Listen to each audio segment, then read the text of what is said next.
പരമല തിരുമേനിയെ കുറിച്ച് പഠിക്കുമ്പോൾ അദ്ദേഹത്തിന്റെ ജീവിത രേഖ മാത്രമല്ലല്ലോ നമുക്ക് പഠിക്കേണ്ടത്. അദ്ദേഹം പറഞ്ഞ ചില വചനങ്ങൾ കൂടി നമ്മളൊന്ന് വായിച്ചു കേൾക്കുന്നത് നല്ലതാണ്. അദ്ദേഹം പഠിപ്പിക്കുന്നത് പറയുന്നതും ഇങ്ങനെയാണ്. പരമല തിരുമേനി നമ്മൾ വിചാരിക്കും ഇങ്ങനെ വലിയ ആർഭാടമായി ജീവിച്ച ഒരു വിശുദ്ധനാണെന്ന്. ജീവിതത്തിൽ വായിക്കുമ്പോൾ ഒരു നേരത്തെ ആഹാരത്തിന് വേണ്ടി കഷ്ടപ്പെട്ടു, വലിയ വലിയ രോഗങ്ങളുണ്ടായി, എത്രയോ രോഗങ്ങളുണ്ടായി, നിരവധി രോഗങ്ങള്, അനുദിന രോഗങ്ങള്. അവിടെയൊക്കെ പ്രാർത്ഥനയും ഉപവാസത്തിൽ കൂടിയൊക്കെ അദ്ദേഹം കഴിഞ്ഞുപോയി. ഓർക്കണം, അദ്ദേഹം മെത്രാപ്പൊലീത്തായി പരമലയിലേക്ക് വരുമ്പോൾ അദ്ദേഹം വീട്ടുകാർക്കൊരു കത്തെഴുതിയിട്ടുണ്ട്. ആ കത്തിൽ അദ്ദേഹം പറയുന്ന ഒരു വാചകമുണ്ട്, ഞാൻ പരമലയിലേക്ക് പോവുകയാണ്. അന്ന് പരമല എന്നൊക്കെ പറയുന്നത് ഇന്ന് കാണുന്ന പരമലയുടെ സങ്കല്പം എടുക്കരുത്. വലിയ മുളങ്കാടുകളൊക്കെ ആയിരുന്നു, യക്ഷിക്കാവുകളായിരുന്നു, വലിയ പനങ്കാവുകളായിരുന്നു. ഇപ്പോഴും അതൊക്കെ ആ ഭാഗത്തുണ്ട്. നോക്കണം, ഒറ്റപ്പെട്ട ദ്വീപായിരുന്നു. ഈ ദ്വീപിലേക്കാണ് മുളന്തുരത്തിൽ നിന്നും പരമല തിരുമേനി വരുന്നത്. ഈ സ്ഥലത്തെ കുറിച്ചൊക്കെ അദ്ദേഹം കേട്ട് കാണും. കാരണം 28 വയസ്സ് മാത്രമേ ഉള്ളല്ലോ. എങ്ങനെയെങ്കിലും ഒക്കെ അത് കേട്ട് കാണും. പരമല തിരുമേനി വീട്ടുകാർക്ക് ഒരു കത്തെഴുതി. വീട്ടിൽ നല്ല ആദായമുണ്ട്, വലിയ സ്വത്തുണ്ട്, വലിയ വീടാണ്, വലിയ ഭൂസ്വത്തുണ്ട്. അദ്ദേഹം വീട്ടിലേക്ക് എഴുതുകയാണ്. ഇങ്ങനെയാണ് എഴുതിയിരിക്കുന്നത്, ഞാൻ പരമലയിലേക്ക് പോവുകയാണ്. അതുകൊണ്ട് എനിക്ക് ഒരു പറ അരിയും 50 ചില്ലുവാനും രൂപയും തന്നുവിടണം. എല്ലാവരും ഓർത്തിരിക്കണം, പരമല തിരുമേനി പരമലയിൽ എത്തിച്ചേർന്ന ഭൂസ്വത്ത് എന്തായിരുന്നു? അദ്ദേഹം പറയുകയാണ്, കൽപ്പനയിൽ എഴുതുകയാണ്, വീട്ടുകാർക്ക് എഴുതുകയാണ്, ഞാൻ മുളന്തുരത്തിൽ നിന്നും പരമലയിലേക്ക് പോകുമ്പോൾ എനിക്ക് ഒരു പറ അരിയും 50 ചില്ലുവാനും പണവും തരണം. അപ്പൊ ഞാൻ പറയും, പരമല പള്ളിയും പരമല പ്രദേശവും ഇന്ന് വികസിച്ചിരിക്കുന്നത് പരിശുദ്ധ പരമല തിരുമേനി കൊണ്ടുവന്ന ഒരു പറ അരിയും 50 ചില്ലുവാനും രൂപയിൽ നിന്നും വളർന്നു വന്ന ഭൂസ്വത്താണ് എന്ന് ഞാൻ പറയും.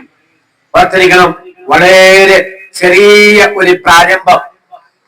ഒരു പറ അരിയിൽ നിന്നുമാണ് ഈ പ്രാവശ്യത്തെ പെരുന്നാളിൽ എത്രയോ പറ അരിയിൽ ഉച്ചയോട് ക്രമീകരിച്ച്, നേർച്ചയോട് ക്രമീകരിച്ച് ബഹുജനങ്ങൾക്ക് കൊടുത്തു. പരമല തിരുമേനിയുടെ ജീവിതം ഞാൻ ഓർപ്പിച്ചത് ഇങ്ങനെ സുരഭിതമായ ആർഭാടമായ ഒരു ജീവിതമല്ലായിരുന്നു. ആ താമസിച്ച വീട് തന്നെ കണ്ടാൽ അറിയാമല്ലോ, വളരെ കഷ്ടപ്പാടിന്റെയും ത്യാഗത്തിന്റെയും പ്രതിസന്ധിയുടെയും അനുഭവങ്ങൾ. ഓർത്തിരിക്കണം, ദ്വീപാണ്, അവിടെ ധാരാളം പ്രതിസന്ധികൾ ഉണ്ടാവും. അങ്ങനത്തെ കഥകളൊക്കെയുണ്ട്, ഞാനത് പറഞ്ഞിരുന്നത് പേടിപ്പിക്കുന്നില്ല. യക്ഷികളൊക്കെ വന്നിട്ടുണ്ടെന്നൊക്കെ പറയുന്നുണ്ട്. പനങ്കാവുകളാണ്. നമ്മൾ ഈ അടച്ചുപൂട്ടിയിരിക്കുന്ന വീട്ടിൽ ഒറ്റയ്ക്ക് താമസിക്കാൻ ഇന്ന് നമുക്ക് കഴിയുന്നില്ല 2025. പിന്നീട് എങ്ങനെയാണ് ഒരു അഴിപ്പുരയില് ഒരു കൊച്ചു തിരുമേനി 28ാമത്തെ വയസ്സിൽ ആളും പേരും ഇല്ലാത്തടത്ത് താമസിച്ചതോ? അദ്ദേഹത്തിന്റെ കഷ്ടപ്പാട് നമ്മൾ ഓർക്കണം, അദ്ദേഹത്തിന്റെ സേവന സന്നദ്ധത നമ്മൾ ഓർക്കണം. അവിടെയാണ് അദ്ദേഹം പ്രാർത്ഥനയിൽ ഉയർന്നു വന്നു, ധ്യാനത്തിൽ ഉയർന്നു വന്നു, വിശുദ്ധിയിൽ ഉയർന്നു വന്നു. ഈ പങ്കപ്പാടുകളും കഷ്ടപ്പാടുകളും എല്ലാം ഏറ്റെടുക്കുവാനുള്ള സന്മനസ് അദ്ദേഹത്തിനുണ്ടായി. കാരണം ക്രിസ്തുവാണ് മാതൃക. ആ പത്രോസ്ലീഹയുടെ ആ വചന ഹൃദയത്തിൽ ഇങ്ങനെ പ്രോജ്വലിച്ചു, ക്രിസ്തു നിങ്ങൾക്ക് വേണ്ടി കഷ്ടം അനുഭവിച്ചു, നിങ്ങൾ അവന്റെ കാഴ്ചപ്പാടുകളെ പിന്തുടരുവാൻ ഒരു മാതൃക വെച്ചേച്ചു പോയിരിക്കുന്നു. ആ മാതൃകയാണ് പരമല തിരുമേനി ഏറ്റെടുത്തത്. അതുകൊണ്ടാണ് അദ്ദേഹം ആ സേവന സന്നദ്ധത വളരെ വിപുലമാക്കിയത്.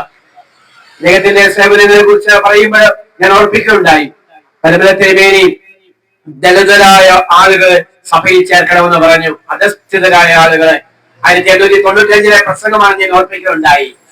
നമ്മുടെ സുറിയാനി ക്രിസ്ത്യാനികളാണ് സ്വീകരിച്ചോ, കൈ നീട്ടി. ചരിത്രം പഠിക്കണം. പരമല തിരുമേനിയോട് എതിർത്തു, കാര്യം ഞങ്ങൾ സിറിയൻ ക്രിസ്ത്യൻസ് ആണ്, ഈ പറയുന്ന അധകൃതരെയും ദളിതരെയും ഒന്നും നമുക്ക് സഭയിൽ ചേർക്കാൻ പറ്റുകയില്ല. എത്രയോ സ്ഥലത്ത് പൊതുയോഗങ്ങളിൽ പരമല തിരുമേനി ഇടവക ജനങ്ങളുമായി ഏറ്റുമുട്ടി, എത്രയോ പ്രാവശ്യം സങ്കടപ്പെട്ടു, എത്രയോ പ്രാവശ്യം കരഞ്ഞു. ഇവിടെ നമ്മള് പ്രാർത്ഥനയിൽ മെഴുകുതിരിയും പിടിച്ചുകൊണ്ട് പദയാത്രയായി പരമലയിലേക്ക് പോകുമ്പോൾ ആരും വിചാരിക്കരുത് പണ്ട് മുതലേ ഇങ്ങനെയായിരുന്നു പരമല തിരുമേനി നമ്മൾ ഏറ്റെടുത്തതെന്ന്. അങ്ങനെയല്ല. ഈ ചരിത്രം വായിക്കണം, പരമല തിരുമേനിയുടെ ജീവിതത്തിലും കൽപ്പനകളും വായിക്കണം. അദ്ദേഹം അനുഭവിച്ച ത്യാഗം, അദ്ദേഹം അനുഭവിച്ച കണ്ണുനീര്, നമ്മുടെ ഓരോ ഇടവകയും അദ്ദേഹത്തോട് ഏറ്റുമുട്ടിയത്. അതുകൊണ്ട് അദ്ദേഹം തന്നെ പറഞ്ഞു, നിങ്ങൾ തൽക്കാലം ഈ അധികൃതരെ, എനിക്ക് ആ വാക്ക് പറയാൻ മടിയുണ്ട്, ദളിതരെ നിങ്ങൾ പള്ളിയിലേക്ക് ചേർക്കണം. തൽക്കാലം അവർക്ക് വേണ്ടി ഒരു പുതിയ ദേവാലയം വെച്ചു കൊടുക്കാം, പിന്നീട് നമുക്ക് ഒരുമിച്ച് പോകാം. എന്നാലും പരിമല തിരുമേനിക്ക് ഒരു കോംപ്രമൈസിങ് ഫോർമുല ഉണ്ടായിരുന്നു, നമ്മളത് പഠിക്കണം. പരിമല തിരുമേനി എങ്ങനെയാണ് അഡ്ജസ്റ്റ് ചെയ്ത് പോയത് പോലെ അദ്ദേഹം പിടിച്ച കൊമ്പിൽ തൂങ്ങി നിന്നില്ല, കോംപ്രമൈസിംഗ് ഉണ്ടാക്കി, തൽക്കാല കോംപ്രമൈസിംഗ് ഉണ്ടാക്കി. അതൊക്കെയാണ് ഇന്ന് എല്ലാവരും പരിമല തിരുമേനിയുടെ കൂടെ നിൽക്കുന്നത്. നമുക്ക് ഈ നഷ്ടപ്പെട്ടു പോയത് ഈ കോംപ്രമൈസിംഗ് ഫോർമുല ഒന്നും നമുക്കില്ല. പള്ളിയിൽ ഒരു പ്രശ്നം ഉണ്ടാകുമ്പോഴേ നമ്മൾ പിടിക്കുന്നതും ജയിക്കണം. പക്ഷെ പരിമല തിരുമേനി അത് സെറ്റിൽമെന്റിനാണ് പരിമല തിരുമേനി ആഗ്രഹിച്ചത്. അതാണ് അനുരഞ്ജനത്തിന്റെ അനുഭവം എന്ന് പറയുന്നത്. അതുകൊണ്ട് എത്രയോ സ്ഥലങ്ങളില്, എത്രയോ സ്കൂളുകൾ 1895 ഊസ്ലേമിൽ നിന്ന് വന്നിട്ടാണ് പരിമല തിരുമേനി തുമ്പമണ്ണ് സ്കൂൾ ആരംഭിച്ചത്. 4 കിലോമീറ്ററേ ഉള്ളൂ എന്റെ വീടിന് തൊട്ടടുത്താണ്. അത് ആരംഭിക്കുന്നതിലും അമ്മയുടെ ബഹളം, ഇംഗ്ലീഷ് സ്കൂളോ. അന്ന് ആ സ്കൂൾ ആരംഭിച്ചത് പള്ളി മേടയിലാണ് ആരംഭിച്ചത്. എത്രയോ സ്ഥലങ്ങളില് ഓർത്തിരിക്കണം ഇങ്ങനെയുള്ള പഠനങ്ങള്. എത്രയോ സാമൂഹികമായ കാഴ്ചപ്പാടാണ് അദ്ദേഹം അവതരിപ്പിച്ചത്. അദ്ദേഹം പറയുന്ന 1-2 വാചകം കൂടി കേൾക്കണം. സ്ത്രീധനത്തിനെതിരെ അദ്ദേഹം ശബ്ദം ഉയർത്തി. അദ്ദേഹത്തിന്റെ വാചകം എങ്ങനെയാണ്? വീട്ടുകാർക്ക് മന്ത്രത്തിൽ എഴുതിയതാണ്, തെക്കുള്ള സ്ത്രീധനത്തിന്റെ ആ ദോഷം നമ്മുടെ വടക്കോട്ട് വരാനിടയാകരുത്. കേൾക്കുമ്പോൾ നമുക്ക് ഇച്ചിരി അമർഷം പരിമല തിരുമേനിയുണ്ട്. കാരണം അദ്ദേഹം എഴുതി എങ്ങനെയാണ്? തെക്കുള്ള സ്ത്രീധന ദോഷം വടക്കോട്ട് വരരുത്. പരിമല തിരുമേനിയുടെ ആർജവം എഴുതുക 1895 കാലഘട്ടത്തിലാണ്. അദ്ദേഹം പറഞ്ഞു, വൃദ്ധജനങ്ങളെ പരിപാലിക്കണം, വിധവകളെ ചേർത്ത് പിടിക്കണം, ശിശുവിവാഹം നിരോധിക്കുന്ന കൽപ്പന മാനേജിംഗ് കമ്മിറ്റിയിൽ അദ്ദേഹം പാസാക്കി. പ്രബന്ധ അവതരണമല്ലാത്തതുകൊണ്ട് ഡേറ്റുകൾ ഞാൻ ഓർപ്പിക്കുന്നില്ല. ഈ വലിയ സാമൂഹിക കാഴ്ചപ്പാട് പരിമല തിരുമേനിയാണ് അവതരിപ്പിച്ചത്. 1-2 വാചകങ്ങൾ പരിമല തിരുമേനിയിൽ നിന്ന് വായിച്ചു കേൾപ്പിക്കാം, എങ്കിലേ നമുക്കത് മനസ്സിലാക്കാനുള്ളൂ. അദ്ദേഹം എഴുതിയിരിക്കുന്ന ഒരു കൽപ്പന എങ്ങനെയാണ്? നിങ്ങളുടെ മക്കൾ ദൈവത്തിന്റെ മക്കളായി തീരുവാൻ തക്കവണ്ണം അവരെ പഠിപ്പിക്കണം. പദയാത്ര നടത്തുക മാത്രമല്ല, മധ്യസ്ഥ പ്രാർത്ഥന നടത്തുക മാത്രമല്ല, പരിമല തിരുമേനി എഴുതിയിരിക്കുകയാണ്, നിങ്ങളുടെ മക്കളെ ദൈവത്തിന്റെ മക്കളായി തീരുവാൻ തക്കവണ്ണം അവരെ പഠിപ്പിക്കണം. 3 നിർദ്ദേശങ്ങളാണ് പറയുന്നത്. സത്യവിശ്വാസത്തിലും സത്യ ആരാധനയിലും സത്യ നടപടിയിലും വളർത്തണം. പരിമല തിരുമേനിയാ പറയുന്നത്, സത്യവിശ്വാസത്തിലും സത്യ ആരാധനയിലും സത്യ നടപടിയിലും വളർത്തണം. എന്താണ് ഈ സത്യ നടപടി? ഒരു വിശദീകരണം പറയുന്നുണ്ട്. ഭയഭക്തിയിലും അനുസരണത്തിലും സ്നേഹത്തിലും വളർത്തണം. ആരെ കുറിച്ചാ പറയുന്നത്? മക്കളെ കുറിച്ചാ പറയുന്നത്. നിർഭാഗ്യവശാൽ ഇന്ന് മക്കളെ ഓർത്ത് സങ്കടപ്പെടുന്ന ഒരു തലമുറ വളർന്നുകൊണ്ടേയിരിക്കുകയാണ്. പണമുണ്ട്, അധികാരമുണ്ട്, ആപ്പിൾ കമ്പ്യൂട്ടറുണ്ട്, ഏറ്റവും ലേറ്റസ്റ്റ് ആയിട്ടുള്ള മൊബൈൽ ഫോണുകളുണ്ട്, വലിയ 2 ചക്ര വാഹനങ്ങളുണ്ട്, 4 ചക്ര വാഹനങ്ങളുണ്ട്, അടിപൊളി ആയിട്ടാണ്. പക്ഷേ മക്കളെ ഓർത്ത് സങ്കടപ്പെടുന്ന ഒരു തലമുറ ഇവിടെ വളർന്നു വരുമ്പോൾ എന്തുകൊണ്ട് നമ്മൾ സങ്കടപ്പെടുന്നു? എന്തുകൊണ്ട് നമ്മൾ വേദനിക്കുന്നു? പരിമല തിരുമേനിയുടെ കബറിൽ പോയി മെഴുകുതിരി എത്തിച്ചാൽ പറ്റത്തില്ലെന്ന് ഞാൻ പറയും. പരിമല തിരുമേനി പറഞ്ഞതനുസരിക്കണം. എന്തോ പരിമല തിരുമേനി പറഞ്ഞത്? നിങ്ങളുടെ മക്കളെ സത്യവിശ്വാസത്തിലും സത്യ ആരാധനയിലും സത്യ നടപടിയിലും, ഞാനൊന്ന് വിശദീകരിക്കും, ധാർമ്മിക ബോധത്തിലും സദാചാര ബോധത്തിലും നമ്മുടെ മക്കളെ വളർത്തിക്കൊണ്ടുവരണം. ഇന്റർനെറ്റിന് അടിമകളായിത്തീരുന്നു, യൂട്യൂബിന് അടിമകളായിത്തീരുന്നു, ഇന്നത്തെ ആധുനിക സാങ്കേതിക വിദ്യക്ക് നമ്മുടെ കുട്ടികൾ അടിമകളായിത്തീരുന്നു. പണ്ടുകാലത്ത് കൗൺസിലിംഗിന് വരുന്ന കൊച്ചുങ്ങളുടെ പ്രശ്നം എന്താണെന്ന് ചോദിച്ചാല് സ്കൂളിലെ കൊച്ചു കൊച്ചു പ്രേമൊക്കെയാണ്, അല്ലെങ്കിൽ ഇടയ്ക്കിടയ്ക്ക് സിഗരറ്റ് വലിക്കുന്നതും ബീഡി വലിക്കുന്നതും ഒക്കെയാണ്. ഇന്ന് അതൊന്നുമല്ല. കൗൺസിലിംഗ് അധ്യാപകരുടെ കേസ് ഡയറി ഒന്ന് വായിച്ചു നോക്കണം. ഇതൊക്കെ മാതാപിതാക്കൾ കണ്ടാൽ ഞെട്ടി അപ്പൊ തന്നെ ഹാർട്ട് അറ്റാക്ക് ഉണ്ടായി താഴെ വീണ് മരിക്കും. വലിയ വമ്പൻ ഭീമമായ പ്രശ്നങ്ങളാണ് അവതരിപ്പിക്കുന്നത്. ഈ പ്രശ്നങ്ങളൊക്കെയും ഇന്റർനെറ്റിന്റെയും ടെക്നോളജിയുടെയും പുതിയ സാങ്കേതിക വിദ്യയുടേതുമാണ്. അതുകൊണ്ടാണ് ഞാൻ പറഞ്ഞത്, പരമന തിരുമേനി പറഞ്ഞു, നിങ്ങളുടെ മക്കളെ സത്യവിശ്വാസത്തിൽ വളർത്തണം, നിങ്ങളുടെ മക്കളെ സത്യാരാധനയിൽ വളർത്തണം, നിങ്ങളുടെ മക്കളെ വളരെ കൃത്യമായിട്ട് പറയുന്നു സത്യ നടപടികളിൽ വളർത്തണം. ഇതാണ് പരമന തിരുമേനിയുടെ ആ വലിയ ദർശനം എന്ന് പറയുന്നത്. അത് സേവനത്തിന്റെ ദർശനമാണ്. ഈ ദർശനം ജീവിതത്തിൽ കൊണ്ടുപോകണമെങ്കിൽ ഇച്ചിരി കഷ്ടപ്പാടുകളൊക്കെ ഉണ്ടാവണം. അത് നമ്മൾ മനസ്സിലാക്കണം. ഒരു ഭാഗം കൂടി നമ്മൾ ഓർക്കണം, മക്കളെ കുറിച്ച് പറഞ്ഞല്ലോ. അപ്പൊ നമ്മൾ വിചാരിക്കും, ഓ ഭാര്യ ഭർത്താക്കന്മാരെ കുറിച്ചൊന്നും പറഞ്ഞിട്ടില്ല എന്ന്. വളരെ മനോഹരമാണ്. ഞാൻ തന്നെ പഠനം നടത്തിയിട്ടുണ്ട്. ഈ ദമ്പതികളെ കുറിച്ചൊക്കെ പരമന തിരുമേനി എന്തെല്ലാം പറഞ്ഞിട്ടുണ്ട് എന്ന്. പരമന തിരുമേനി ഓരോ പള്ളിയിൽ പോയാല് അവിടെ താമസിക്കും.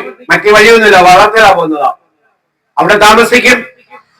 ആ സമയത്ത് ധാരാളം ആളുകൾ പരമന തിരുമേനി വന്ന് കാണും, പ്രാർത്ഥിക്കും. എന്നെ ഞെട്ടിപ്പിക്കുന്ന ഒന്ന്, കുടുംബ പ്രശ്നമുള്ളവരെ പരമന തിരുമേനിയെ വന്ന് കാണും. നിങ്ങൾ ആരും വിചാരിക്കുന്നത് ഈ കുടുംബ പ്രശ്നങ്ങളും വിവാഹ മോചനവും ഒക്കെ ഏതാണ്ട് 2025 പ്രശ്നമാണ്. ഇന്ന് കേരളത്തിൽ 35 കുടുംബ കോടതിയുള്ളത്. ആഞ്ഞു പിടിക്കാമെങ്കിൽ കുമ്പനാട്ട് ഒരെണ്ണം കിട്ടും. അത്ര കോടതികൾ വർദ്ധിപ്പിച്ചുകൊണ്ടിരിക്കുകയാണ്. 35 കുടുംബ കോടതി. നമ്മൾ വിചാരിക്കും ഇപ്പോഴാണ് മൊത്തം പ്രശ്നമാണ് വെച്ചാ, കുടുംബങ്ങളിലെല്ലാം പ്രശ്നമാണ് വെച്ചാ. ഇതൊക്കെ കേട്ട് നമ്മുടെ കാതൊക്കെ ഒരു പരിവായിരിക്കുകയാണ്. പക്ഷെ പരമന തിരുമേനിയുടെ കൽപ്പനകൾ വായിച്ചു നോക്കിയേ. പരമന തിരുമേനിയുടെ അടുക്കൽ ധാരാളം ആളുകൾ കുടുംബ പ്രശ്നവുമായിട്ട് വരും. എനിക്ക് ഇഷ്ടപ്പെട്ട ഒരു സംഭവമുണ്ട്. പരമന തിരുമേനി രണ്ടുപേരെയും കേൾക്കും. രണ്ടുപേരെയും കേട്ടിട്ട് ആ പ്രശ്നം സെറ്റ് ചെയ്തിട്ട് എന്തെന്നറിയാമോ, ഒരു കൽപ്പന എഴുതി അവർക്ക് കൊടുക്കും. ഇനി മേലാൽ നിങ്ങൾ ഒരുമിച്ച് ജീവിച്ചോളണമെന്ന് ഈ കൽപ്പന വഴി സീൽ ചെയ്താൽ കൊടുക്കും. ഇന്ന് നിങ്ങളൊരു പ്രശ്നവുമായിട്ട് ഞങ്ങളുടെ ഒക്കെ വന്നാല് ഞങ്ങൾ കേൾക്കുക മാത്രമേ ഉള്ളൂ, ഒരു രേഖയും തരത്തില്ല. കാര്യം എന്താണെന്നറിയാമോ, ഒരു രേഖ തന്നാൽ അത് തീർച്ചയായിട്ടും കൊണ്ടുവന്ന് കോടതിയിൽ പ്രൊഡ്യൂസ് ചെയ്യും. നമ്മുടെ സഭയിൽ ഒരു കാതോലിക്ക ബാബ പ്രസംഗത്തില് പ്രസംഗിച്ചു. ഒരു ചെറുക്കനെ കുറിച്ച് പ്രസംഗിച്ചു. ഇവൻ മദ്വായിൽ കയറുന്നതാണ്, വളരെ മിടുക്കനാണ്, പണ്ട് തൊട്ടേ അറിയാം. അങ്ങനെ കല്യാണമൊക്കെ ആസ്വദിച്ചു. 5-6 മാസം കഴിഞ്ഞപ്പോ തെറ്റിപ്പിരിഞ്ഞു. കോടതിയിൽ കേസായി കഴിഞ്ഞപ്പോൾ ആരുടെ പ്രതിയാണ്? ബാബാ തിരുമേനിയുടെ പ്രതിയാണ്. തിരുമേനിയുടെ പേര് പറയുന്നില്ല ഞാന്. പക്ഷെ നിങ്ങൾക്ക് അടുത്ത സ്റ്റെപ്പിൽ നിങ്ങൾക്ക് മനസ്സിലാവുന്നത് ഏത് തിരുമേനിയാണ്. അദ്ദേഹം അതിനുശേഷം എന്നോട് തന്നെ പറഞ്ഞു, ഞങ്ങൾ രണ്ടുപേരോടും പറഞ്ഞു, ഇങ്ങനെയാ പറഞ്ഞത്, ഇപ്പൊ ഞാൻ ഏത് കല്യാണം ആസ്വദിച്ചാലും ഞാൻ പ്രസംഗിക്കാറില്ല എന്ന്. കാരണം നമ്മളൊക്കെ ചിലപ്പോഴൊക്കെ ഞാനും ഞെട്ടും. മധുരായിൽ നിന്ന് ആസ്വദിക്കുന്ന സമയത്ത് ആ പെൺകൊച്ചിനെ ഒന്ന് പൊക്കും, ആ ആൺകൊച്ചിനെ ഒന്ന് പൊക്കും. ഇതൊക്കെ നമ്മളൊന്ന് പൊക്കുന്ന കൂട്ടത്തിലാണ്. എപ്പോഴാണ് താഴെ വീഴുന്നതെന്ന് അറിയത്തില്ല. ഓർത്തിരിക്കണം, ഇവിടെ പരമന തിരുമേനിക്ക് ഇതൊരു പ്രശ്നമില്ലായിരുന്നു. പ്രശ്നമായിട്ട് വരുമ്പോൾ തിരുമേനി പ്രശ്നങ്ങളൊക്കെ കേട്ടിട്ട് ഏതൊരു കൽപ്പന കൊടുക്കും. ഞാൻ ഒരു ഭാഗം വായിച്ച് കേൾപ്പിക്കാം. 1897 ഞാൻ പള്ളിയുടെ പേര് പറയുന്നില്ല, എങ്കിലും നിർമ്മഭദ്രാസനത്തിൽ ഒരു പള്ളിയാണ്. ആ പള്ളിയിൽ അദ്ദേഹം ചെന്ന അവസരത്തിൽ ഈ ഒരു പ്രശ്നത്തിന് ഒരു കൽപ്പന എഴുതി കൊടുത്തതാണ്. അദ്ദേഹം ഇങ്ങനെ എഴുതിയിരിക്കുന്നത്: ദൈവം ഇണ ചേർത്തത് മനുഷ്യൻ വേർപിരിക്കരുത് എന്നുള്ള കൽപ്പന പോലെ ദൈവത്തെ ഭയന്ന് ഭർത്താവ് ഇവിടെ കൊണ്ടുപോയി മര്യാദയ്ക്ക് ദൈവകൽപ്പന പോലെ താമസിക്കുവാൻ തക്കവണ്ണം പറഞ്ഞ് തീർച്ചപ്പെടുത്തി വിട്ടയക്കുന്നു. ഇത് നമ്മളൊന്ന് വായിക്കാമെങ്കിൽ ഇതൊരു നിയമഭാഷയാണ്, ലീഗൽ ലാംഗ്വേജ്. നമ്മൾ സെമിനാരിൽ പഠിക്കുമ്പോൾ തിയോളജിക്കൽ ലാംഗ്വേജ് ഉണ്ട്, ഈ മെഡിക്കൽ സയൻസ് പഠിക്കാൻ മെഡിക്കൽ ലാംഗ്വേജ് ഉണ്ട്, നിയമം പഠിക്കാൻ പോയാൽ അവിടെ ഡ്രാഫ്റ്റിങ്ങിന് ലീഗൽ ലാംഗ്വേജ് ഉണ്ട്. ഇവിടെ ഈ പരമന തിരുമേനി ഉപയോഗിച്ചിരിക്കുന്ന ഒരു നിയമഭാഷയാണ്. നോക്കണേ, കൺക്ലൂഷൻ നോക്കിയേ: മര്യാദയ്ക്ക് ദൈവകൽപ്പന പോലെ താമസിക്കുവാൻ തക്കവണ്ണം പറഞ്ഞ് തീർച്ചപ്പെടുത്തി വിട്ടയക്കുന്നു. ഇങ്ങനെ എത്രയോ കൽപ്പനകളുണ്ട്. സ്ഥലപ്പേര് വെച്ച് ഞാൻ പറഞ്ഞു കേൾപ്പിക്കാം. അത് ഓർത്തിരിക്കണം. പരമന തിരുമേനി സന്നിധിയിൽ നമ്മൾ കുടുംബ പ്രശ്നങ്ങളുമായിട്ട് പോകുമ്പോൾ പരമന തിരുമേനി ആഗ്രഹിക്കുന്നത് ഡിവോഴ്സ് അല്ല. പരമന തിരുമേനി ആഗ്രഹിക്കുന്നത് ദൈവകൽപ്പന അനുസരിച്ച് ഒരുപോലെ പോകുവാനാണ്. നിർഭാഗ്യം എന്ന് പറയട്ടെ, ഇന്നുണ്ടാകുന്ന ഡിവോഴ്സ് പെറ്റീഷനുകൾ അധികവും മ്യൂച്വൽ ഡിവോഴ്സ് ആണ്. ഞങ്ങൾക്ക് ഒരുമിച്ച് ജീവിക്കാൻ വയ്യ, ഞങ്ങൾ ഉഭയസമ്മതത്തോടുകൂടി പിരിഞ്ഞേക്കാം. ഇതാണ് ഇപ്പോൾ വരുന്ന ഏതാണ്ട് 80% കേസുകളുടെയും ഒരു ആന്തരിക അർത്ഥം എന്ന് പറയുന്നത്.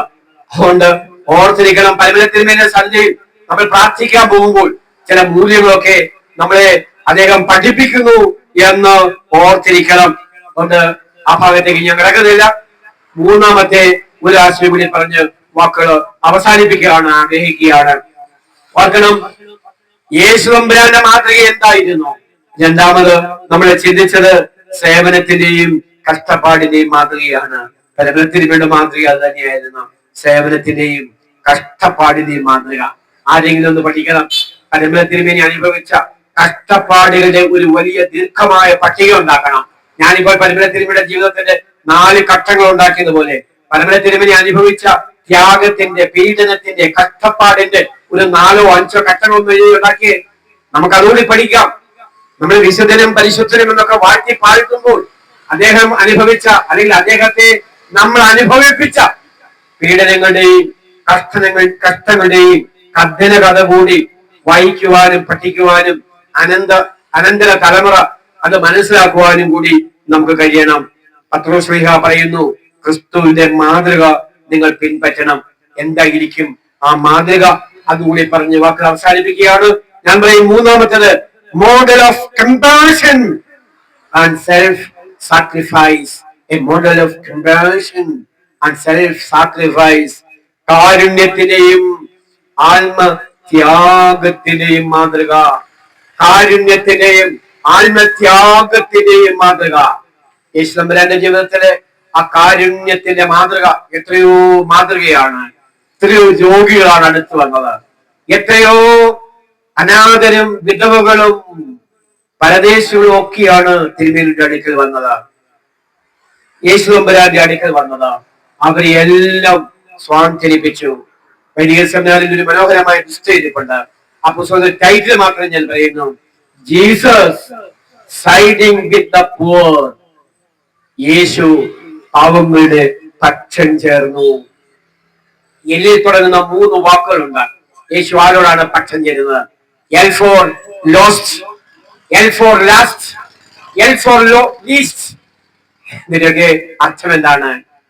ലോസ്, കാണാതെ പോയവരുടെ പക്ഷം ചേർന്നു. ലീസ്റ്റ്, എളിയവരുടെ പക്ഷം ചേർന്നു. ലാസ്റ്റ്, ദരിദ്രരുടെ പക്ഷം ചേർന്നു. പരിമല തിരുമേനി 3 പേരുടെയും പക്ഷം ചേർന്നു. Last, least, lost. യേശു തമ്പുരാൻ ഈ മുഖം നഷ്ടപ്പെട്ടവരുടെ പക്ഷം ചേർന്നു. യേശു തമ്പുരാൻ ശബ്ദം നഷ്ടപ്പെട്ടവരുടെ പക്ഷം ചേർന്നു. ഇത് സഭകൾക്കൊക്കെ ഉള്ള വലിയ വെല്ലുവിളിയാണ്. എല്ലാ സഭകൾക്കും വലിയ വെല്ലുവിളിയാണ് ഉയർത്തുന്നത്. അവിടെ ഞാൻ ആദ്യം പറഞ്ഞത് ഈ സാമൂഹിക വേദശാസ്ത്രത്തെ കുറിച്ച്. വേദനിക്കുന്നവരുടെ പക്ഷത്ത് നിന്ന് വേദഭാഗങ്ങളെ വിശകലനം ചെയ്യുന്നത്, കഷ്ടപ്പെടുന്ന ദാസന്മാരുടെയും ദാസരുടെയും പക്ഷത്ത് നിന്ന് യേശു ക്രിസ്തുവിന്റെ വചനങ്ങളെ വ്യാഖ്യാനിക്കുന്ന ഈ സാമൂഹിക വേദശാസ്ത്രത്തിന്റെ ഇടം ഞാൻ പറഞ്ഞതാ. അവിടെ നിന്ന് നോക്കുമ്പോഴാണ് യേശു തമ്പുരാൻ ഈ ലാസ്റ്റ്, ലീസ്റ്റ്, ലോസ്റ്റ്, ദരിദ്രരുടെയും എളിയവരുടെയും കാണാതെ പോയവരുടെയും പക്ഷം ചേർന്ന് നിന്നത് എന്ന് നമ്മൾ മനസ്സിലാക്കുന്നത്. വേദപുസ്തകത്തില് അതിന്റെ വിശാലമായ ഇടങ്ങളുണ്ട്. ഞാൻ അതിലേക്ക് നോക്കുന്നതും പറയുന്നതുമില്ല. കാരുണ്യത്തിന്റെയും ആത്മത്യാഗത്തിന്റെയും വളരെ മനോഹരമാണ് ഈ ആത്മത്യാഗം, സെൽഫ് സാക്രിഫൈസ്. ജീവിതത്തിന്റെ ഏറ്റവും പ്രശോഭനമായ ഒരിടമാണ്. യേശു തമ്പുരാൻ കാൽവരിയിൽ ആത്മത്യാഗം നടത്തിയത്. തന്റെ ജീവൻ ലോകത്തിന് വേണ്ടി ദാനമായി നൽകുകയാണ്. അവിടെ കിടന്നുകൊണ്ട് പ്രാർത്ഥിച്ചു, പിതാവേ, ഇവർ ചെയ്യുന്നത് എന്തെന്നറിയായികയാൽ ഇവരോട് ക്ഷമിക്കണമേ. കൂടി നിന്നവർ വിളിച്ചു പറഞ്ഞു, ശതാധിപൻ ഇവൻ സത്യമായും ആരായിരുന്നു? നീതിമാനായിരുന്നു. ജീവിതത്തിന്റെ കാലഘട്ടങ്ങൾ കഴിയുമ്പോഴാണ് നമ്മൾ തിരിച്ചറിയുന്നത് അത് നീതിമാനായിരുന്നു എന്നോ. കാൽവരിയിൽ മരിച്ചത് ദൈവപുത്രനായിരുന്നു, നീതിമാനായിരുന്നു. കാലങ്ങൾ കഴിഞ്ഞു, മരിച്ചു, അടക്കപ്പെട്ടു, ഉയർത്തെഴുന്നേറ്റു, സ്വർഗാരോഹണം ചെയ്തു. മിഥ്യാവിശ്വാസ പ്രമാണത്തിലൊക്കെ നമ്മളത് ചൊല്ലുന്നുണ്ട്. 1700ാമത് വാർഷികമൊക്കെയാണ്. മനുഷ്യരായ ഞങ്ങൾക്കും ഞങ്ങളെ രക്ഷയ്ക്കും വേണ്ടി തിരുവിഷ്ടപ്രകാരം സ്വർഗത്തിൽ നിന്നിറങ്ങി. വളരെ പ്രധാനപ്പെട്ടതാണ്. തിരുവിഷ്ടപ്രകാരം സ്വർഗത്തിൽ നിന്നിറങ്ങി, കാൽവരിയിൽ യാഗമായി തീർന്നു, മരിച്ചു, അടക്കപ്പെട്ടു, 3-ാം ദിവസം ഉയർത്തെഴുന്നേറ്റ് സ്വർഗത്തിലേക്ക് കരയേറി. ആത്മത്യാഗത്തിന്റെ അനുഭവം വളരെ കൃത്യമാണ്. നമ്മുടെ ജീവിതത്തിൽ ഈ കാരുണ്യത്തിന്റെ മുഖവും ആത്മത്യാഗത്തിന്റെ മുഖവും പ്രസരിതമാക്കി തീർക്കുവാൻ കഴിയുമോ? പരിമളത്തിരുമേനിയുടെ മധ്യസ്ഥതയിൽ നമ്മൾ പ്രാർത്ഥിക്കും. നമുക്ക് എല്ലാവർക്കും ഇഷ്ടം പരിമളത്തിരുമേനിയുടെ മധ്യസ്ഥത ഇഷ്ടമാണ്.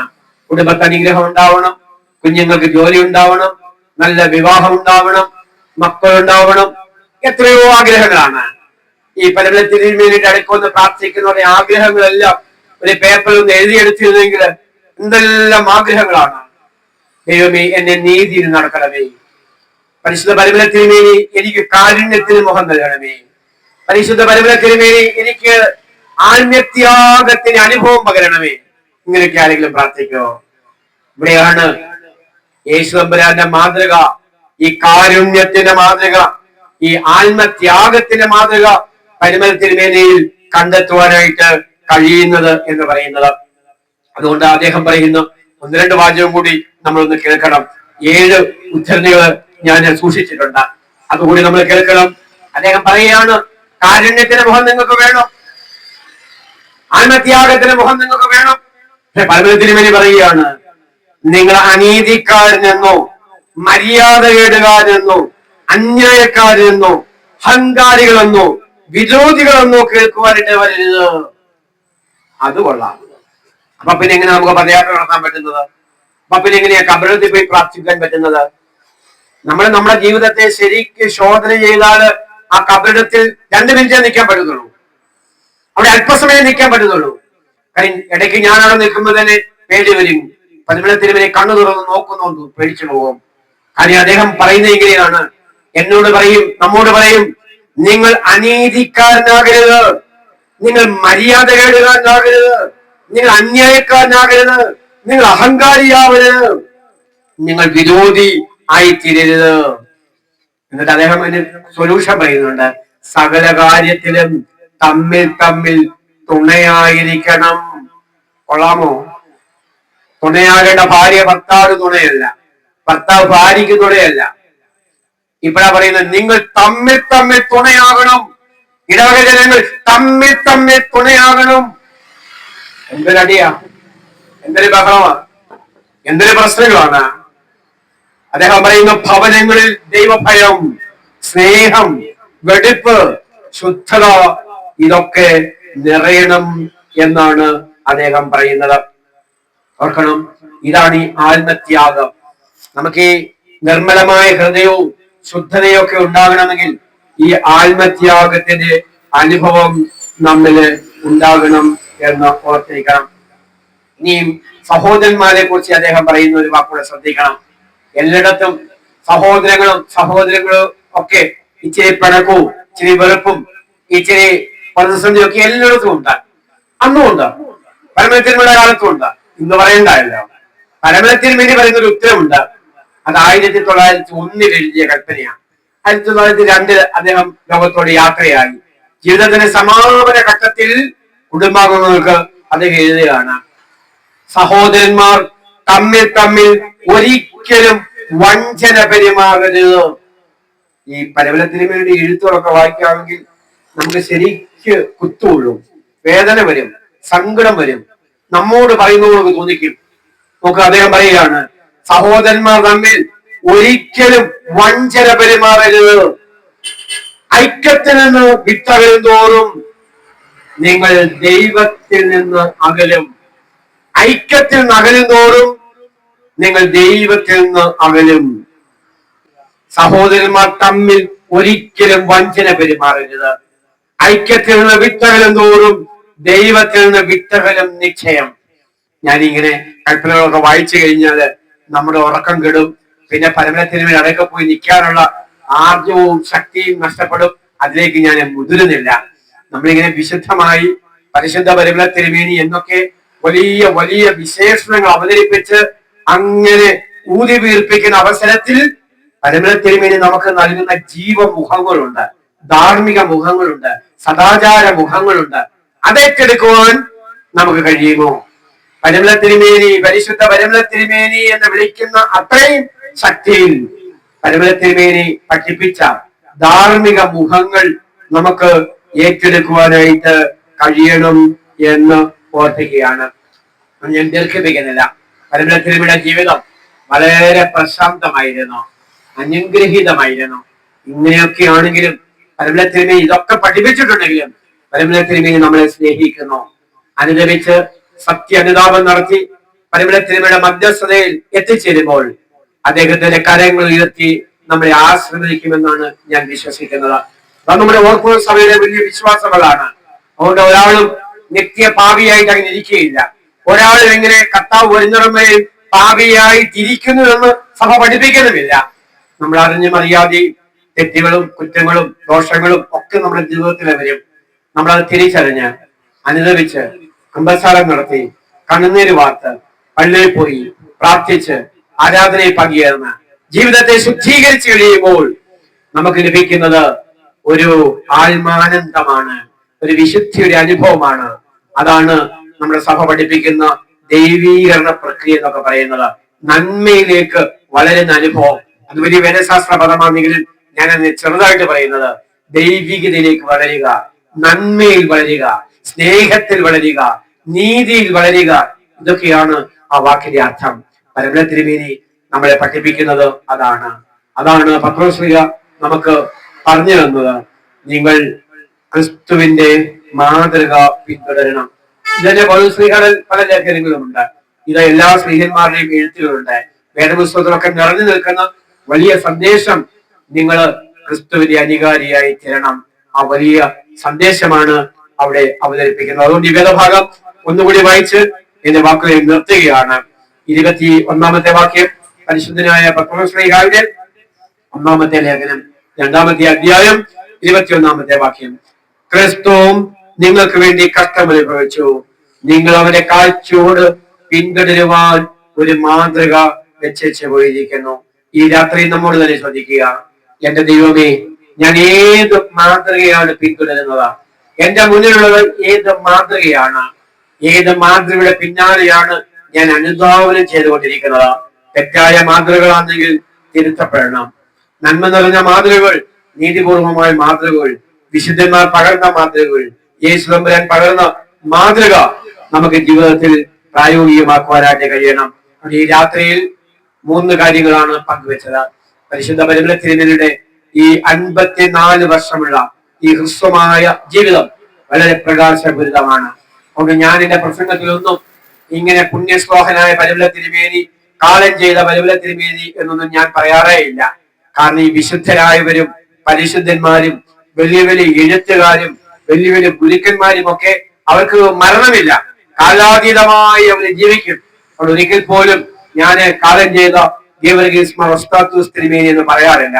കാര്യം അവരൊക്കെ എഴുത്തുകളിൽ കൂടി, അവരൊക്കെ വലിയ സാന്നിധ്യത്തിൽ കൂടി എന്നും മനുഷ്യ ഹൃദയങ്ങളിൽ ജീവിച്ചുകൊണ്ടിരിക്കുകയാണ്. അതുകൊണ്ടാണ് ഞാൻ ഈ പറഞ്ഞ വചനങ്ങളൊന്നും കാലം ചെയ്ത പരിമല തിരുമേനി എന്നൊരു വാക്കില്ലാഞ്ഞത്. പരിമല തിരുമേനി കാലം ചെയ്തിട്ടില്ല. അത് ആത്മീയമായി നമ്മോടൊപ്പം ജീവിക്കുന്നു, നമ്മുടെ ഹൃദയങ്ങളിൽ ജീവിക്കുന്നു, ആഗോളതലത്തിൽ ജീവിക്കുന്നു. ഈ കുമ്പനാട്ടും ഈ ഇരുവേരൂരൊന്നുമല്ല, അങ്ങ് ലോകത്തിന്റെ എല്ലാ ഭാഗങ്ങളിലും എല്ലാ സ്ഥലങ്ങളിലും മനുഷ്യ മുഖമുള്ള, പ്രത്യേകിച്ച് മലയാളികളുള്ള എല്ലായിടത്തും പരിമല തിരുമേനി ജീവിച്ചുകൊണ്ടിരിക്കുകയാണ്. അതുകൊണ്ടാണ് പരിമല തിരുമേനി എന്നൊരു വാക്ക് തന്നെ മതി. നമുക്ക് സ്നേഹം കൂടുമ്പോൾ നമുക്ക് ഒരു ആഡ്ജക്റ്റീവ് ഒന്നും വരത്തില്ല. പരിമല തിരുമേനി എന്ന പദം തന്നെയാണ്. അദ്ദേഹം നമ്മുടെ ഹൃദയത്തിൽ ജീവിക്കുന്നു, മനുഷ്യ മനസ്സിൽ ജീവിക്കുന്നു, വേദനകളിൽ കൂട്ടായിരിക്കുന്നു, നമ്മുടെ കണ്ണുനീര് ഒപ്പുന്നു, നമ്മൾക്ക് സങ്കടങ്ങളിൽ നമ്മുടെ അടുത്ത് നിൽക്കുന്നതായ ഒരു തോന്നൽ നമുക്കുണ്ടാകുന്നു. അതുകൊണ്ടാണ് ഈ കുരിശ് സ്വർഗത്തിലൊക്കെ വന്ന് മെഴുകുതിരി കത്തിച്ച് പ്രാർത്ഥിക്കുമ്പോൾ, നമ്മൾ കണ്ണുകൾ അടച്ച് പ്രാർത്ഥിക്കുമ്പോൾ പരിമല തിരുമേനി അദൃശ്യമായ കരമുയർത്തി നമ്മളെ അനുഗ്രഹിക്കുന്നത്. ഇവിടെ ക്രിസ്തുവിന്റെ മാതൃക എന്ന് പറയുന്നത് ഒന്ന് സ്നേഹത്തിന്റെയും എളിമയുടെയും മാതൃകയാണ്. പരിമല തിരുമേനിയുടെ മാതൃക അത് സ്നേഹത്തിന്റെയും എളിമയുടേതുമായിരുന്നു. ആ സ്നേഹത്തിന് ഏതെങ്കിലും അതിർത്തികൾ നിശ്ചയിച്ചിട്ടില്ലായിരുന്നു. അതിർത്തികൾക്കപ്പുറമുള്ള മതാതീതമായ വലിയ വിശാലമായ കാഴ്ചപ്പാടായിരുന്നു പരിമല തിരുമേനി അവതരിപ്പിച്ചത്. അതുകൊണ്ടാണ് പരിമലയിൽ എത്തിച്ചേരുന്ന സിംഹഭാഗം ആളുകളും, നമ്മൾ നോക്കണം, ഈ പദയാത്രയായിട്ടൊക്കെ പോയിട്ടുള്ള ആളുകൾ 80% ഒരു പദയാത്ര, ഏതെല്ലാം പദയാത്ര എടുത്താലും അതിലെ 80% ആളുകളും നാനാ ജാതി മതസ്ഥരാണ്. പരിമല തിരുമേനിയുടെ ആ സ്നേഹത്തിന്റെ വിശാലമായ കാഴ്ചപ്പാടായിരുന്നു. ക്രിസ്തുവിന്റെ മാതൃക എന്ന് പറയുന്നത് രണ്ടാമത് സേവനത്തിന്റെയും കഷ്ടപ്പാടിന്റെയും മാതൃകയായിരുന്നു. തിരുമേനിയുടെ ജീവിതവും സേവനത്തിലേതായിരുന്നു. പാവപ്പെട്ടവരുള്ള സ്നേഹം, ആ സ്നേഹത്തിന്റെയും കഷ്ടപ്പാടിന്റെയും ജീവിതം. ആ ഈപുരയിൽ അദ്ദേഹം എത്രയോ കഷ്ടപ്പാടുകളാണ് തന്റെ ജീവിതത്തിൽ ഏറ്റെടുത്തത്. ആരോടും പരിഭവം പറഞ്ഞില്ല. വേദനയിലും രോഗത്തിലും ഒരു പരിഭവവും ആരോടും പറയാതെ എല്ലാ വേദനകളും കടിച്ചമർത്തി ഹൃദയത്തിൽ മുറുക്കി പിടിച്ച് ദൈവസന്നിധിയിൽ സമർപ്പിച്ച് ദൈവത്തോട് പ്രാർത്ഥിച്ച് തന്റെ ജീവിതയാത്ര അവസാനിപ്പിക്കുകയായിരുന്നു. നമ്മുടെ ജീവിതത്തിലും കഷ്ടപ്പാടുകളിലും പ്രതിസന്ധികളിലും ഈ ഒരു അനുഭവം ഉണ്ടാകുന്നുണ്ടോ? മൂന്നാമതായി നമുക്ക് ലഭിക്കേണ്ട മാതൃക അത് കാരുണ്യത്തിന്റെയും ആത്മത്യാഗത്തിന്റെയും മാതൃകയാണ്. നമ്മുടെ ജീവിതത്തിൽ അതുണ്ട്. കാരുണ്യമുണ്ട്, ആത്മത്യാഗമുണ്ട്. ഒരു കുടുംബമൊക്കെ മനോഹരമായി മുന്നോട്ട് പോകണമെങ്കിൽ ഈ കാരുണ്യവും ആത്മത്യാഗവും ഒക്കെ ഒരു പരിധി വരെ ഉണ്ടാകണം. പക്ഷെ പരിമല തിരുമേനിയിൽ അതിവിശാലമായിരുന്നു. യേശുദമ്പുരാനിൽ അതിവിശാലമായിരുന്നു. അതുകൊണ്ട് ആ അതിവിശാലമായ കാരുണ്യത്തിന്റെയും ഈ ആത്മത്യാഗത്തിന്റെ അനുഭവം നമ്മൾ ഉണ്ടാകണം. ഞങ്ങൾ എല്ലാവരും വളരെ ശ്രദ്ധാപൂർവം കേട്ടിരുന്നു. പരിമല തിരുമേനിയുടെ ജീവിതത്തെ ഞാനൊന്ന് വിശകലനം ചെയ്തു. വളരെ പെട്ടെന്ന് നമുക്ക് ഓർത്തിരിക്കാം. മുളന്തുരത്തിലുള്ള ഒന്നാമത്തെ കാലഘട്ടം, വെട്ടിക്കലുള്ള രണ്ടാമത്തെ കാലഘട്ടം, പരിമലയിൽ നിന്നും യെരൂശലേമിലേക്ക് പോകുന്ന മൂന്നാമത്തെ കാലഘട്ടം, യെരൂശലേമിൽ നിന്നും പരിമലയിൽ തന്റെ ജീവിതം സമാപിപ്പിക്കുന്നതുവരെയുള്ള നാലാമത്തെ കാലഘട്ടം, 1895 മുതൽ 1902 വരെയുള്ള ആ 7 വർഷം ദയവ് ചെയ്ത് നിങ്ങളൊന്ന് വായിക്കണം, പഠിക്കണം. ആ ഭാഗത്താണ് പരിമല തിരുമേനിയുടെ സാമൂഹിക നവോത്ഥാന ദർശനങ്ങൾ നമുക്ക് മനസ്സിലാക്കുവാനായിട്ട് കഴിയുന്നത്. നിർഭാഗ്യം എന്ന് പറയട്ടെ, കേരള ചരിത്രത്തിൽ തമസ്കരിച്ചു കളഞ്ഞു പരിമല തിരുമേനി സാമൂഹിക നവോത്ഥാന നായകൻ എന്ന നിലയിൽ. അതുകൊണ്ട് ഗ്രിഗോറിയൻ പ്രഭാഷണമൊക്കെ പരിമല തിരുമേനിയെ അനധിവിദൂര ഭാവിയിൽ തന്നെ കേരളത്തിലെ സാമൂഹിക നവോത്ഥാന നായകരുടെ പട്ടികയിൽ എത്തിക്കുക എന്നുള്ള ലക്ഷ്യമാണ് അതുള്ളത്. പരിമല തിരുമേനി അവതരിപ്പിച്ച സാമൂഹിക ദർശനത്തിന്റെ ചില കാര്യങ്ങൾ ഞാൻ സൂചിപ്പിച്ചു. എത്രയോ ശക്തമായിരുന്നു. ആ കാലഘട്ടത്തിൽ ആരും തന്നെ ഇത്തരം കാര്യങ്ങൾ പറഞ്ഞിട്ടില്ല. പക്ഷെ നിർഭാഗ്യത്തിന് നമുക്ക് ഈ സാമൂഹ്യ ദർശനങ്ങളോട് താല്പര്യമില്ലാതെ പോയി. പരിമല തിരുമേനിയുടെ ഭക്തിയും പ്രാർത്ഥനയും ഉപവാസവും മാത്രം നമ്മൾ ഇഷ്ടപ്പെട്ടു. കൊണ്ട് ഈ പുതിയൊരു കാഴ്ചപ്പാട് കൂടി വളർത്തിയെടുക്കുവാനായിട്ട് കഴിയണം. പ്രത്യേകമായി അഭിമന്യനായ ഡോക്ടർ റെജി മാത്യൂസ് അച്ഛനുള്ള ഹൃദയപൂർവമായ ആദരവ് ഞാൻ സമർപ്പിക്കുകയാണ്. പരിമല തിരുമേനിയുടെ മധ്യസ്ഥതയിൽ ഇടവക ജനത്തെ മുഴുവനും സമർപ്പിക്കുകയാണ്. പരിശുദ്ധനായ പരിമല തിരുമേനി ഞങ്ങൾക്ക് വേണ്ടി മധ്യസ്ഥത അണക്കണമേ. ദൈവസന്നിധി നമ്മെ സമർപ്പിക്കാം. കാരുണ്യവാനായ ദൈവമേ, പരിശുദ്ധ പരിമല തിരുമേനിയുടെ മധ്യസ്ഥതയിൽ ഞങ്ങൾ പ്രാർത്ഥിക്കുമ്പോൾ ഞങ്ങൾ എല്ലാവരും ബലഹീനരാണ്, ഞങ്ങൾ പാപികളാണ്, കുറവുള്ളവരാണ്. അവിടുത്തെ മധ്യസ്ഥതയിൽ അഭയം പ്രാപിക്കുമ്പോൾ ദൈവമേ, ക്രിസ്തുവിന്റെ മാതൃക പിൻപറ്റി പരിമല തിരുമേനിയുടെ വിശുദ്ധ ജീവിതത്തിലേക്ക് ഞങ്ങളെ കൈപിടിച്ചുയർത്തണമേ. ഞങ്ങളുടെ കുടുംബ ബന്ധങ്ങളെ അനുഗ്രഹിക്കണമേ. ഞങ്ങൾ കേട്ട വചനങ്ങളൊക്കെയും ഞങ്ങൾക്ക് വേദന ഉണ്ടാക്കുന്നതാണ്. പരിമല തിരുമേനി പങ്കിട്ട ധാർമ്മിക മൂല്യങ്ങളൊക്കെ വായിക്കുവാനും പഠിക്കുവാനും ഞങ്ങൾക്ക് ആഗ്രഹമുണ്ടെങ്കിലും അതൊക്കെ വായിക്കുമ്പോൾ മനസ്സിലും ഹൃദയത്തിലും കുത്തുകൊള്ളുകയാണ്. പരിമല തിരുമേനി തന്റെ 54 വർഷത്തെ ജീവിതം വളരെ ഹൃദയപൂർവമായി അനുഗ്രഹകരമായി പൂർത്തീകരിച്ചു. പ്രത്യേകിച്ച് മുളന്തുരത്തിൽ നിന്നും പരിമലയിൽ വന്ന പരിമലയിൽ വിലയം പ്രാപിച്ച ആ 25 വർഷങ്ങള് അനുഗ്രഹീതമായി പൂർത്തിയാക്കുവാനായിട്ട് കഴിഞ്ഞു. പരിമല തിരുമേനിയുടെ മധ്യസ്ഥത അഭയം പ്രാപിക്കുന്ന ഏഴകളും പാപികളുമായി ഞങ്ങളോട് കരുണയുണ്ടാകണമേ. പരിശുദ്ധ പരിമല തിരുമേനി ഞങ്ങൾക്ക് വേണ്ടി മധ്യസ്ഥത നിൽക്കണമേ. പരിശുദ്ധ പരിമല തിരുമേനി ഞങ്ങളെ അനുഗ്രഹിക്കണമേ. പ്രശാന്തമായ കുടുംബ ജീവിതത്തെ നൽകണമേ. ഞങ്ങളുടെ രോഗങ്ങളെ അവിടുന്ന് കാണണമേ. സൗഖ്യദാനത്തിന് വേണ്ടി മധ്യസ്ഥത നിൽക്കണമേ. ഈ ദേശത്തോടും ദേശനിവാസികളും കരുണയുണ്ടാകണമേ. ഈ പ്രഭാഷണത്തിൽ പങ്കുചേർന്ന എല്ലാ ദൈവമക്കളെയും വാഴ്ത്തണമേ. വീണ്ടും കാണുവാൻ ഞങ്ങൾ കൃപ നൽകണമേ. രാത്രിയിലും പകലും സന്ധ്യയിലും നാഴികയിലും എല്ലാ സമയത്തും വിജയകരമായ സ്ലീപ ഞങ്ങൾക്ക് കോട്ടയായിരുന്ന ഞങ്ങളെയും ഞങ്ങളുടെ കുടുംബങ്ങളെയും ഞങ്ങളുടെ നല്ല ആഗ്രഹങ്ങളെയും അവിടുന്ന് വാഴ്ത്തി അനുഗ്രഹിക്കണമേ. ഞങ്ങളുടെ വാങ്ങിപ്പോയവരെ സ്വർഗ കൂടാരങ്ങളിൽ പാർപ്പിക്കണമേ. കുറവുള്ളതും ബലഹീനവുമായ പ്രാർത്ഥനകളും നമസ്കാരങ്ങളും അവിടുത്തെ ഉന്നതമായ സ്വർഗീയ സിംഹാസനത്തിങ്കൽ കേൾക്കപ്പെട്ടതും അംഗീകരിക്കപ്പെട്ടതും ആക്കി തീർക്കുമാറാകണമേ. ആമേൻ.